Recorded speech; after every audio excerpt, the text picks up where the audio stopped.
அப்பாட்ட இன்னைக்கு 2 மேஜிக் பண்ண சொல்ல போறேன். கடைசில நானே அப்பாக்கு ஒரு ட்விஸ்ட் வெச்சேன் பாரு. First magic. என்கிட்ட இருக்க ரோப் நல்லா வளையுதா? வளையுது. இப்ப இந்த ரோப்பை நான் நேரா நிக்க வச்சுட்டு கையை எடுத்தனா அப்படியே ஸ்ட்ரைட்டா அப்படியே நிக்கும். நான் ஒரு ஸ்னாப் பண்ணனா ரோப் பழையபடி மாறிடும். எப்படிப்பா கயிறு நேரா நின்னுது?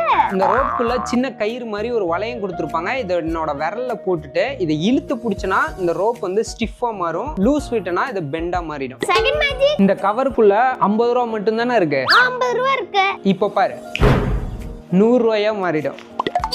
எப்படிப்பா? இந்த கவருக்குள்ள 100 ரூபா நோட் இருக்கும். ஃபேக் சில்ட்ரன் நோட் வந்து இங்க கட் பண்ண மாதிரி ஒரு ஷீட் இருக்கும். இதை வந்து இந்த 100 ரூபா நோட்டை கவர் பண்ணி வச்சிருப்பேன். இப்படி பிடிச்சிருப்பேன். லூஸ் விட்டேன் அப்படின்னா அந்த 50 ரூபா நோட் இருக்க ஷீட் உள்ள போயிடும். வெளியே 100 ரூபா மட்டும் தெரியும். தெருவுல போய் எல்லாத்தையும் சொல்லிட்டு வரேன். தெருவுல என்னடா சொல்ல போற? எங்க அப்பா 50 ரூபாயை 100 ரூபாயை மாத்தி தந்துட்டாரு. உங்கள்ட்ட காசு இருந்துச்சுன்னா அப்பாட்ட கொடுங்க மாத்தி தருவாரு அப்படின்னு சொல்ல போறேன்.